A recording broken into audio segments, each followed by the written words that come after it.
All right, enough Arsenal. How about some quick hits instead? Let's go, Gab. Manchester City rolled to a 3-1 win over Newcastle in the League Cup semi-finals. 3-0 in game over at halftime. Yeah. Jules, Pep benched Rodri, Shirky, and Haaland. Yeah. How did his replacements do? Well, they did well, obviously, because as you said, they were 3-0 up. They were 1-0 up with Marmouche early on, and then 2. And it was too easy for them. And we go back to game plans, as we mentioned, for Rosario and Chelsea, because Eddie Howe went with a back 5 as well, like he did in Paris. And once again, he worked better in Paris to a certain extent. Then this time, even if Elanga should have scored before his goal, actually.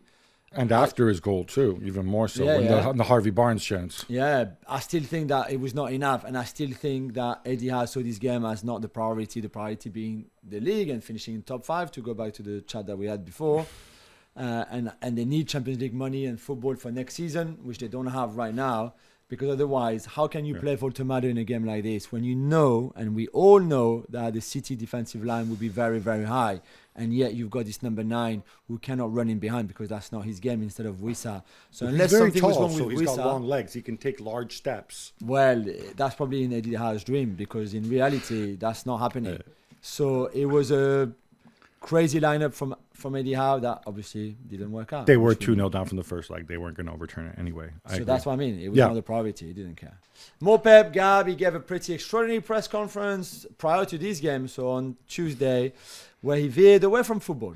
Yeah, I mean, I wasn't there, but I read the accounts of it. I saw the transcript. This comes on the back of him on Thursday speaking in Barcelona about where, again, he kind of went outside of football into what's going on in the world. I don't think any normal person is going to just take issue with what he says when he talks about that humanity is so advanced.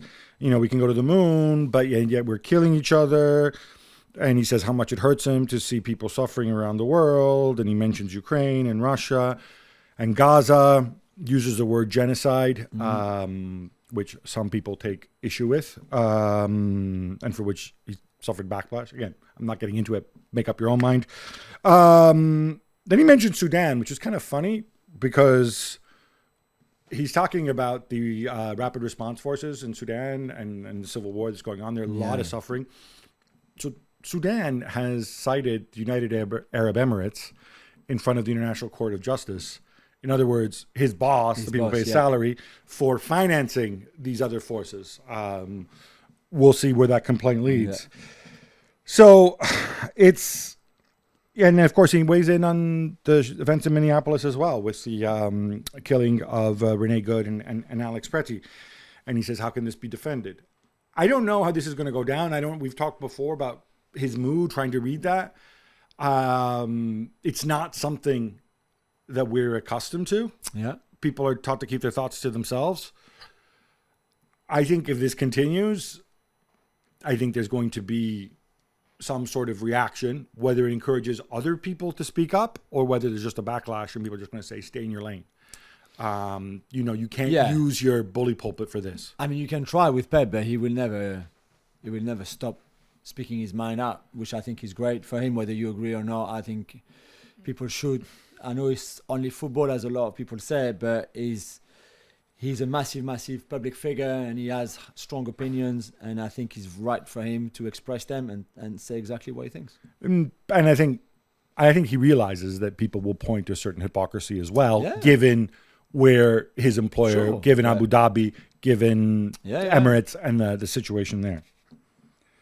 Even more Pep. He's very angry that Marc Guéhi didn't get to play in this game and will lobby the FA about it. Well, good luck with that, because I think cup ties rules have been going on for a long time, since transfers exist. And City knew what they were. Exactly. And they knew that Guéhi was 6 months away from it's completely right. I don't know why you will argue for and what the lobby would be on, like, can you please allow a player to play with two different clubs in the same cup? Well, no, the league is different. Well, it's not that. It's not so much that. It's there's a because Semenyo, obviously it's the deadline for it. Yes. Was mid-January. Which makes sense again. So I'm not really sure what he was going on about. Also back on Monday, Sunderland trounced Burnley 3-0. Jules, this table is so tight that despite the fact that they've won just 2 of their last 8, Roger Lebris's boys are just 4 points from a Champions League spot, and you very rudely left them out of your Champions League discussion. I would love Régis Lebris to take Sunderland into the Champions League. Oh, sorry, Régis. I called you Roger. No, sorry. It's okay. But I don't think it will happen. However, they don't really care. All they want is to stay up, and they're very close from staying up. They play Arsenal on Saturday at the Emirates, so that 3 points in the bag. Yeah, that might not be then, but they're not far at all from having enough points, especially when you see how. Do I need to remind you what happened the last time they played Arsenal? Yeah, they had a really good draw, but they don't have Granit Xhaka in this game. But even without Granit Xhaka, they were far too good for a Burnley team that didn't even have a shot on target in this whole game. Jules, time to talk Cristiano. And by the way, today we all celebrate his birthday. Yes. 41 years young. That's true. Now, he's back in training after reportedly going on strike and missing the game at the weekend to register his unhappiness at the lack of El Nasser transfer dealings. But this whole version of events, by the way, it doesn't come from him. It comes from Aboa in Portugal, who we believe he's talking to, or somebody's talking to. Yeah, I mean, they hinted at it as well. Very unhappy with the fact that PIF, who owns, as we say, the biggest clubs in the Saudi League, not 100%, but at least 75%. That PIF allowed Al Hilal to have a pretty spectacular transfer window in January with 7 new signings, one being Karim Benzema. And on the other hand, Al Nassr, Cristiano's club, also owned by PIF, got nothing. No, they got Abdul Karim from the Iraqi midfielders, exactly. 21. So he said, this is unfair. You clearly are advantaging the biggest rivals. There's a point one point in the table between the two, and they've been rivals forever. So this is not fair. I'm not happy. I'm going on strike. I'm not playing. They have a game tomorrow, Al Nassr. They don't know yet if he's going to play. The club believes, I was told, that he was going to play tomorrow, but he's back at training, which is good. But by the way, the Al Hilal transfer window was not paid by PIF. It's nothing to do with PIF. The 25% owned not by PIF, the Prince Al Walid, who has a lot of money, basically financed all of it. All right. So, Al Nassr didn't have that. I think at some point we need to stop with the circus here. Bro, if you're going to do this, you come out, you issue a statement, and you say, you don't do it through weirdo back channels, Abola, this and that, right? Come out and say, this is why I'm not playing. I'm not happy. It's number one. Number two, maybe do it earlier when you could still have some sort of effect, not when the transfer window is closed. Number three, realize in your castle of dreams that, not only are you 1 point behind at the top of the table, so you can still, you still have a chance to win. There's something fundamentally bizarre. You want to talk about what's bizarre and unfair. It's not just the PIF situation. It's the fact that so much money is being spent and thrown into a furnace, largely to you, or not largely to you, but a lot of it going to you. I'd just be grateful. You're in a different country. They have a different way of doing things. Yeah. Just deal with it. And it's not all about you. Great summer transfer window, more than Al Hilal. So, More Milan, Gab, they had a deal in place to take Jean-Philippe Mateta on loan from Crystal Palace, but after taking 2 separate medicals, he was sent back to London. Okay.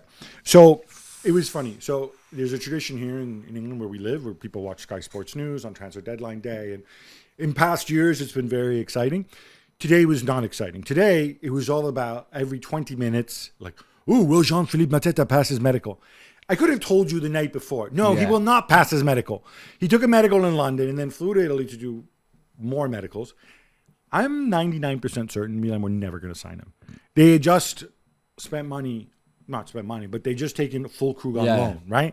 Füllkrug is kind of like the ugly version of Mateta. Yeah.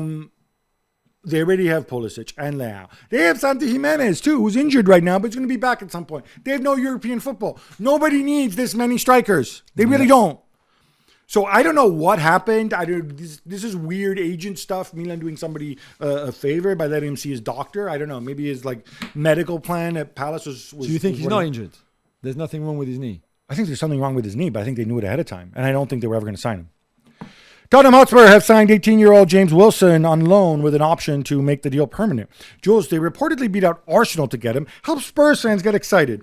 I mean, he looks very promising. He's still very young. And he's not ready for the Premier League just yet, but it's good, I guess, to be your rivals and have him in the squad. Not ready for Hearts either, since he only started one game this season. Newell's Old Boys say they are working to bring Lionel Messi back to Rosario in 2027. Yeah. Jules, I love fairy tales. I want to see this Disney ending. Do you? Yes, of course, Gabby. I think the whole world wants to see that, and it would not be for too long. It will only be for 6 months at the start of the 2027 year, because that's when the MLS fixture calendar changes.